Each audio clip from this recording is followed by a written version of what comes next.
Hello everyone, this is जल गुप्ता। आज के वीडियो लेक्चर में हम डिस्कस करने वाले हैं दो डेरिवेशन। और ये जो दो डेरिवेशन है ये पूरे के पूरे यूट्यूब पे आपको इस तरीके से मिलेगा ना, मतलब कि आपको थोड़ा हार्ड लगेगा और उसके कैलकुलेशन बहुत ही ज़्यादा हार्ड लगेंगे। लेकिन इसी वीडियो में इन दो डेरिवेशंस को इतने इजी वे में मैं आपको एक्सप्लेन करने की कोशिश करूँगा कि मतलब आप 110% समझ जाओगे, आपको समझने में कोई दिक्कत नहीं आएगी, इसकी गारंटी मेरी है। तो ये कुल मिलाकर के आप मान करके चलिए। और ये जो दो डेरिवेशन है ना, बहुत ही ज़्यादा इंपॉर्टेंट है आपके बोर्ड के एग्जाम के लिए, ठीक ना। एक जो डेरिवेशन है, आगे हम अनंत लंबाई का ऋजु रेखीय धार लेंगे और उसके कारण चुंबकीय क्षेत्र की वैल्यू फाइंड आउट करेंगे किसी r दूरी पर या d दूरी पर। दूसरी ओर हम धारावाही समांतर दो तार लेंगे और उनके मध्य यानी उनके बीच में वैद्युत बल कितना काम कर रहा है उसको भी देखेंगे। इन दोनों के दोनों डेरिवेशंस को बहुत ही इजी वे में, मतलब बहुत ही साधारण तरीके से मैं आपको एक्सप्लेन करने वाला हूँ। तो चलिए और शुरू करते हैं। जो हम लोग का फर्स्ट टॉपिक है वो है अनंत रेखीय धारावाही तार के कारण उत्पन्न चुंबकीय क्षेत्र की तीव्रता, यानी एक अनंत लंबाई का हम तार लेंगे। और यहाँ पर ऋजु रेखीय तार भी कहीं कहीं पर आपको लिखा हुआ मिल सकता है, तो उससे आप घबराइएगा नहीं, क्योंकि अनंत लंबाई का एक ऋजु रेखीय तार या फिर रेखीय धारावाही तार बोलते तो उसमें आपको कोई दिक्कत नहीं होनी चाहिए, दोनों एक ही है। बात समझ में आ रहा है कि नहीं? ठीक है, ऋजु रेखीय तार का मतलब ये हो जाता है बच्चा कि जो आपका वायर होगा ना वो क्या होगा, एकदम स्ट्रेट वायर होगा, ठीक ना। ऋजु रेखीय का मतलब एकदम स्ट्रेट वायर। क्या बात समझ में आ रहा है बच्चा? ठीक ना। तो ऋजु रेखीय का मतलब यही समझिएगा, एकदम स्ट्रेट वायर होगा इस तरीके से। और अनंत के लिए आप ये डॉट डॉट डॉट लाइन दिखा दोगे, जैसे कि आपको इस फिगर में दिख रहा है। बात समझ में आ रहा है ना? तो भैया हमें पता है, क्या पता है कि ऑरिस्टन ने बता रखा भैया कि अगर एक तार ले लो, अब तार कितना ही बड़ा उससे कोई मतलब नहीं है, बस तार ले लो आप। तार लेने के बाद उसमें करंट फ्लो करवा दो। करंट जैसे ही फ्लो करवाओगे, ये भैया जो वायर है ना, ये भैया जो हमारा चालक है, वो चालक जानते हो आप किसकी तरह बिहेव करने लगेगा, एकदम झन्नाटेदार, एकदम चुंबक की तरह। तो आपको दिक्कत नहीं होगा। बात समझ में आ रहा है कि नहीं? तो कुल मिलाकर के ये बात समझिएगा कि एकदम चुंबक की तरह वो बिहेव करने लगेगा। क्या इतना बात कंफर्म हो गया? ठीक। अब ये चुंबक की तरह भैया बिहेव करेगा तो जाहिर सी बात है इसके चारों तरफ चुंबकीय क्षेत्र भी उत्पन्न होगा। अरे भैया एक चुंबक अगर रख दोगे यहाँ पर, तो इस चुंबक, ये जो चुंबक है इसके चारों तरफ ये अपना क्षेत्र नहीं बना लेगा। अगर यहाँ पर लोहा रखोगे तो उसको अटैक नहीं करेगा। तो वही कहानी इसमें भी आता है ना भैया, कि उस वही कहानी तो इसमें भी आता है कि यहाँ पर अगर आप एक तार ले लो और करंट इसे फ्लो करवा दो, तो ऑरिस्टन ने बताया कि ये चुंबक की तरह बिहेव करने लगेगा, यानी इसमें मैग्नेटिज्म की प्रॉपर्टी आ जाती है। तो जाहिर सी बात है आ गई होगी। तो अब यहाँ पर जाहिर सी बात है कि इसका भी कुछ ना कुछ फील्ड होगा कि भैया यहाँ पर कुछ ना कोई और मतलब कि अगर कोई लोहा रख दिया जाए या किसी और चुंबक को रख दिया जाए तो ये इसे अट्रैक्ट कर लेगा, रिपेल करेगा। बात सही में है कि नहीं? मतलब बात समझ में आ रहा है कि नहीं गुरु? तो ये कुल मिलाकर के इतना आप बात समझिए। क्या इतना बात समझ में आ गया? तो अब जाहिर सी बात है कि यहाँ पर कुछ ना कुछ चुंबकीय क्षेत्र का मान होगा, यहाँ पर भी कुछ ना कुछ होगा, यहाँ पर भी। तो हम क्या करते हैं कि r दूरी पर चुंबकीय क्षेत्र का मान ज्ञात करते हैं। देखिए भैया सुनिए, तार है, धारा प्रवाहित करवाए, ये चुंबक की तरह बन गया। अब जाहिर सी बात है इसका पूरा ना कोई ना कोई क्षेत्र होगा, तो यहाँ पर चुंबकीय मतलब चुंबकीय बल कितना लग रहा है, यहाँ पर चुंबकीय बल यहाँ पर कितना लग रहा है। तो कुल मिलाकर के आपको वही चुंबकीय क्षेत्र का मान निकालना है। देखिए भैया चुंबकीय क्षेत्र का मान अगर निकाल लेंगे तो आपको ये पता चल जाएगा कि उस चुंबकीय क्षेत्र में कोई और भी चीज रख दें तो वहां पर चुंबकीय बल का मान कितना है। क्या बात समझ में आ रहा है? वो हमने बहुत सारे फॉर्मूले पढ़ चुके हैं, तो इसमें कोई दिक्कत नहीं होनी चाहिए। अब देखिए यहाँ पर तो वही कुल मिलाकर के अनंत लंबाई का तार ये बराबर है। अब यहाँ से r दूरी पर हमने क्या कर लिया है, एक बिंदु P ले लिया है और उसी P बिंदु पर हमें चुंबकीय क्षेत्र का मान ज्ञात करना है। ये इतना बात। अब यहाँ पर अनंत लंबाई का लिया है तार, यानी लंबाई के बारे में कोई पता नहीं है, यानी क्वेश्चन मार्क, कुछ पता नहीं है, इसको छोड़ देंगे। अब यहाँ पर जो लिखने वाला चीज है, पोर्शन है, ये आपको ऐसा डिस्क्रिप्शन में नोट्स मिल जाएगा कि माना अनंत लंबाई का तार है जो ऋजु रेखीय तार है, तार में I एम्पीयर की धारा प्रवाहित हो रही है। हमें r दूरी पर इसमें I एम्पीयर की धारा प्रवाहित हो रही है और r दूरी पर एक बिंदु P है जहां पर हमें क्या करना है भैया, चुंबकीय क्षेत्र का मान ज्ञात करना है। क्या इतना बात समझ में आ रहा है ना? r दूरी पर हमें चुंबकीय क्षेत्र का मान ज्ञात करना है। ठीक, क्या इतना बात समझ में आ गया? इतना बात समझ में आ गया तो नीचे चलते हैं। और क्या, ओए ओए, अरे ये क्या खुल जा रहा है भाई? बंद हो जा भाई। क्यों क्यों ओहो, रुक जा, ऐसे ये नहीं मानेगा, ऐसे मानेगा। चलो चलिए अब यहाँ पर देखिए, तो यहाँ पर अब चुंबकीय क्षेत्र का मान ज्ञात करना है P पर। तो यहाँ पर जो मैग्नेटिक फील्ड है ना, जिसको चुंबकीय क्षेत्र का मान हम ज्ञात करना चाहते हैं, वो निम्न बातों पर निर्भर करेगा। ये बात समझिएगा, क्या करेगा? निम्न बातों पर निर्भर करेगा। कौन कौन सी बातों पर? तो यहाँ पर आपको देखिए, पहली बात तो आप तब तक चुंबकीय क्षेत्र का मान नहीं ज्ञात कर सकते जब तक आप उसमें आई धारा मतलब कि धारा नहीं प्रोवाइड करोगे। अरे भैया, अगर तार है तो तार इसी रख दो तो चुंबक थोड़ा ना बन जाएगा। कैसे? घर पे अगर एक लोहा है तो बैठे बैठे चुंबक थोड़ा ना बन जाता है। अब वो प्रोसेस मत बताने लगा कमेंट बॉक्स में कि अरे हम 20 साल 25 साल लग देते हैं, गाड़ देते हैं जमीन के अंदर चालक तो लोहा को, तो वो चुंबक में कन्वर्ट हो जाता है। वो अलग है, वो अलग है, वो बहुत साल। और यहाँ पर एकदम चुंबक अगर ये जहां फ्लो करवाए तुम धारा, कहीं पर या तुरंत क्या हो जाएगा कि यहाँ पर मैग्नेटिक फील्ड इसके चारों तरफ क्रिएट हो जाएगा। ये तुरंत का काम है, वो बहुत सालों साल का है, तो ये कंफ्यूजन मत होइएगा। तो यहाँ पर जो मैग्नेटिक फील्ड है ना, तब तक मैग्नेटिक फील्ड नहीं फाइंड आउट कर सकते जब तक कि आप चालक तार में करंट नहीं फ्लो कराओगे। अरे करंट जब फ्लो ही नहीं करेगा तो ये मैग्नेट कैसे बनेगा? इसमें मैग्नेटिक प्रॉपर्टी आ ही नहीं पाएगी, है कि नहीं? तो ये जाहिर सी बात है कि फिर ये मैग्नेटिक फील्ड कैसे निकालोगे? तो इसीलिए ये इस पे एकदम डिपेंड करेगा कि जितना ज्यादा आप करंट सप्लाई करोगे उतना ही ज्यादा आपका मैग्नेटिक मतलब कि ये मैग्नेटिक फील्ड की वैल्यू आएगी। जितना ज्यादा नहीं सप्लाई करोगे, करंट नहीं दोगे, तो मैग्नेटिक फील्ड की वैल्यू नहीं आएगी। जाहिर सी बात है, क्योंकि करंट के कारण ही क्या है, मैग्नेटिक फील्ड की वैल्यू आती है। अब यहाँ पर जो तार है, तार से अगर r दूरी पर हम ले रही है डिस्टेंस, तो इस दूरी पर भी डिपेंड करता है कि अगर ये वाली दूरी अगर इतना बढ़ा दोगे तो जाहिर सी बात है कि मैग्नेटिक फील्ड कम हो जाएगा। यानी जो मैग्नेटिक फील्ड होता है ये इनवर्सली प्रोपोर्शनल होता है किसके? डिस्टेंस के। क्या बात समझ में आ रहा है? जाहिर सी बात है भैया, अगर एक घर वाला चुंबक रख लो, ये देखो चुंबक है हमारा, ऐसा नहीं, ये प्यारा सा चुंबक मान लो, ये प्यारा सा चुंबक है। अब यहाँ पर ये चुंबक है, अगर यहाँ पर अगर लोहा रखोगे तो उसको जल्दी से खींच लेगा, यहाँ पर रखोगे तो थोड़ा शायद ही खींचे। अब यहाँ पर एकदम रख दोगे, यहाँ पर इतना दूर रख दोगे तो शायद ये चुंबक खींच पाए इस लोहे को। क्या बात समझ में आ रहा है ना? तो यहाँ पर जब दूरी अगर बढ़ती जाएगी तो आपका जो मैग्नेटिक फील्ड है उसकी वैल्यू क्या होती जाएगी? घटती जाएगी, क्योंकि इनवर्सली प्रोपोर्शनल है ना बच्चा। क्या बात इतना समझ में आ रहा है कि नहीं आ रहा है?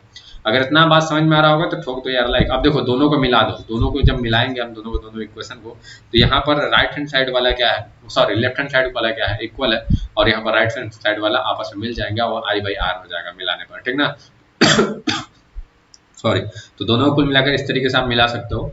अब मिलाने के बाद I by R हो गया है, यहाँ से क्या करोगे, इस प्रोपोर्शनलिटी के साइन को हटाओगे तो यहाँ पर आपका प्रोपोर्शनलिटी कांस्टेंट लग जाएगा जो कि म्यू बाई एप्सिलॉन नॉट है। याद करो, याद कीजिए आप भैया कि ये वाला तो इसमें लग रहा है, लेकिन बायो सावर्ट का जो नियम हम लोग पढ़ रहे थे, बायो सावर्ट के नियम में हम लोग क्या देखे थे? म्यू 0/4 क्या बात समझ में आ रहा है? और ये निर्वात की चुंबकशीलता थी, है ना? म्यू नॉट क्या था? निर्वात की चुंबकशीलता। तो ये कुल मिलाकर के ये हमारा एक कांस्टेंट लग जाएगा जब हम इसको हटाएंगे। बात समझ में आ रहा है? तो यहाँ पर I by R वही रहेगा। अब यहाँ पर आप म्यू नॉट की वैल्यू तो जानते हो ना यार, म्यू नॉट की वैल्यू कितनी होती है वो बखूबी आप जान लो, आप लोग जानते हो 4 पाई ये हो जाएगा म्यू नॉट की वैल्यू जो हो जाए 4 पाई गुणे 10 घाती कितना है -7 हो जाएगा। तो उसकी वैल्यू रख दो, ये कैंसिल हो जाएगा, जो कैंसिल हो रहा है वो कैंसिल हो जाएगा। अब बच कितना जाएगा आपके पास? b = 2 × 10⁻⁷ I by R। तो ये कुल मिलाकर के आपका मेन रिजल्ट आ जाएगा। क्या इतना बचवा बात समझ में आया? तो यही आपका फॉर्मूला है कि अनंत लंबाई का अगर रेजिऊ रेखीय तार ले लेते हो और उसके कारण अगर आप क्या करते हो कि चुंबकीय क्षेत्र की वैल्यू फाइंड आउट करने की कोशिश करते हो, ठीक ना? चुंबकीय क्षेत्र की क्या करते हो बच्चा? चुंबकीय क्षेत्र की वैल्यू फाइंड आउट करने की कोशिश करते हो, तो उसकी जो वैल्यू है आपके लिए यहाँ पर आ गया है, ठीक ना? अब इस फॉर्मूले को याद रखोगे बच्चा, क्योंकि ये फॉर्मूला आगे यूज में आएगा, गारंटेड आएगा, 110% आएगा बच्चा। इसलिए इस फॉर्मूले को आप अपने दिमाग में रखोगे तो रखोगे, ठीक ना? क्या बात, इतना बात समझ में आ रहा है? तो चलिए अब नेक्स्ट टॉपिक पे चलते हैं। अब देखो जो हमारा नेक्स्ट टॉपिक है ये है हमारा नेक्स्ट टॉपिक। क्या बोल रहा है कि भैया मोरे, क्या भैया मोरे, समांतर धारावाही चालक ले लीजिए। देखिए दो चालक ले लिया हमने, एक P ले लिया है, एक Q ले लिया के मध्य बल। अब इन दोनों चालक है तो इनके बीच में कितना ज्यादा बल लगेगा उस बात की गणना करनी है। अब यहाँ पर बात सुनिए, देखिए आखिर में हम अगर बात कर रहे हैं तो केवल यहाँ पर करंट की बात की जा रही है, और यहाँ पर बात की जा रही है करंट को फ्लो करवाने के बाद क्या चीज, किस चीज की बात की जा रही है? करंट को फ्लो करवाने के बाद मैग्नेटिक फील्ड के। तो करंट फ्लो अगर करवाते हैं, देखिए करंट की वैल्यू दोनों में अलग अलग है, तो मैग्नेटिक फील्ड भी अलग अलग आएंगे। अब देखो यहाँ पर जाहिर सी बात है कि यहाँ पर किस बल की बात की जा रही है, जो यहाँ पर बल की बात की जा रही है ना, ये बल की बात, तो ये किस बल की बात की जा रही है? तो यहाँ पर जाहिर सी बात है बच्चा, आप जानते हो, बखूबी जानते हो कि अगर आपके पास दो चुंबक है तो आपस में अट्रैक्शन रिपल्सन जरूर करेंगे। वो डिपेंड करता है कि मतलब कौन सा पोल है, पोल का मतलब यहाँ पर नॉर्थ पोल है कि साउथ पोल है, साउथ पोल है कि नॉर्थ पोल है, इसी पर इन दोनों पर ही डिपेंड करेगा कि ये अट्रैक्शन होगा फोर्स कि रिपल्सन होगा। बात समझ में आ रहा है? तो दो चुंबक अगर घर पे है तो रख लो, तो वो अट्रैक्शन रिपल्सन फोर्स दिखाएगा ही। तो यहाँ पर भी तो दो चुंबक ही है ना। कैसे? अरे भैया हमने बता रखा है कि अगर एक वायर है, वायर में अगर करंट फ्लो करवा रहे हो आप, तो जाहिर सी बात है ये चुंबक की तरह बिहेव करने लगेगा। बात समझ में आ रहा है? अब दो चुंबक पास में आ गया तो ये एक दूसरे पर फोर्स भी लगाएंगे। अब कितना फोर्स लगाएंगे वही हमको निकालना है। क्या इतना बात समझ में आ गया? अगर इतना बात समझ में आ गया तो हम लोग आगे की ओर बढ़ते हैं। बाकी बच्चा बात समझ में आ रहा है कि नहीं?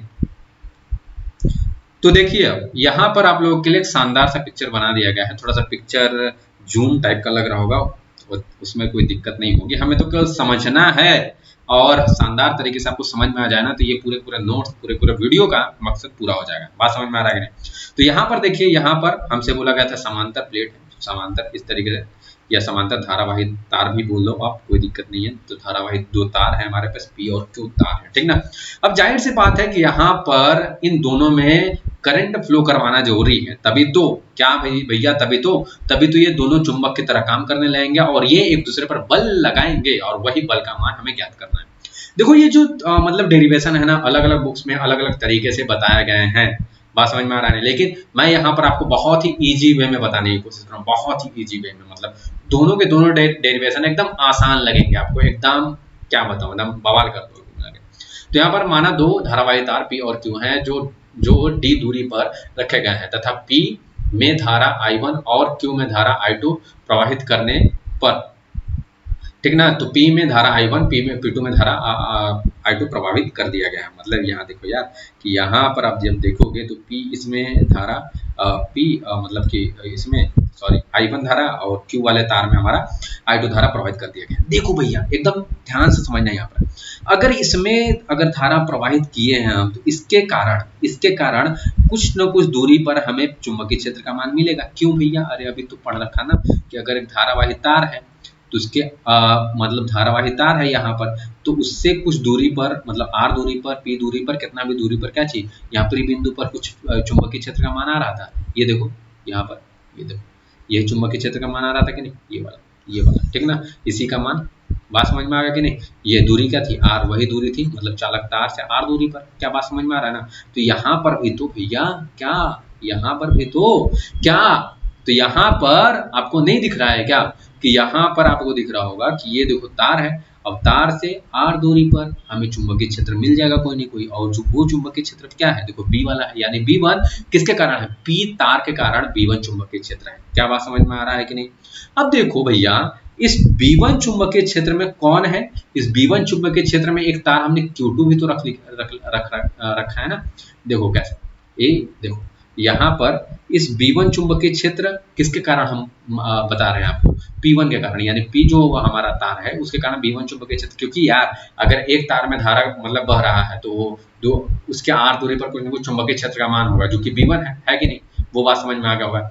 अब यहाँ पर इस B1 चुंबकीय क्षेत्र में जो कि किसके, P तार के कारण बना हुआ है, उस क्षेत्र में क्या चाहिए, एक तार Q रखा हुआ है। तो इसके लिए भी फॉर्मूला है हमारे पास, कौन सा, BIL sine theta, F equal to में BIL साइन थीटा। ये क्या था कि किसी न किसी चुंबकीय क्षेत्र में अगर आप कोई धारावाही तार रख देते हो तो इस पे जो बल लगता है वो उसका फॉर्मूला क्या होता है कि B बराबर में BIL साइन थीटा। बस बस बस बस बस बस बस यहाँ पर इतना बात आप समझ गए होंगे। उसी तरीके से ये भी होगा कि यहाँ पर Q तार के कारण भी यहाँ पर कोई ना कोई चुंबकीय क्षेत्र होगा जिसको B2 बोल दो, यानी Q तार के कारण। और Q तार के कारण जो चुंबकीय क्षेत्र B2 बन रहा है उसमें कौन रखा है, उसमें P वाला रखा हुआ है। तो ऐसे समझ लो या ऐसे समझ लो, दोनों बात एक ही है। बात समझ में आ रहा है कि नहीं? दोनों बात एक ही है। यहाँ पर देखिए भैया, यहाँ पर आपसे बिल साइन थीटा जब आप लगाओगे ना तो यहाँ पर आपसे एंगल भी पूछा जाएगा। कौन वाला एंगल? ये थीटा वाला एंगल, ठीक ना। अच्छा ये जो थीटा एंगल है किसके किसके बीच था?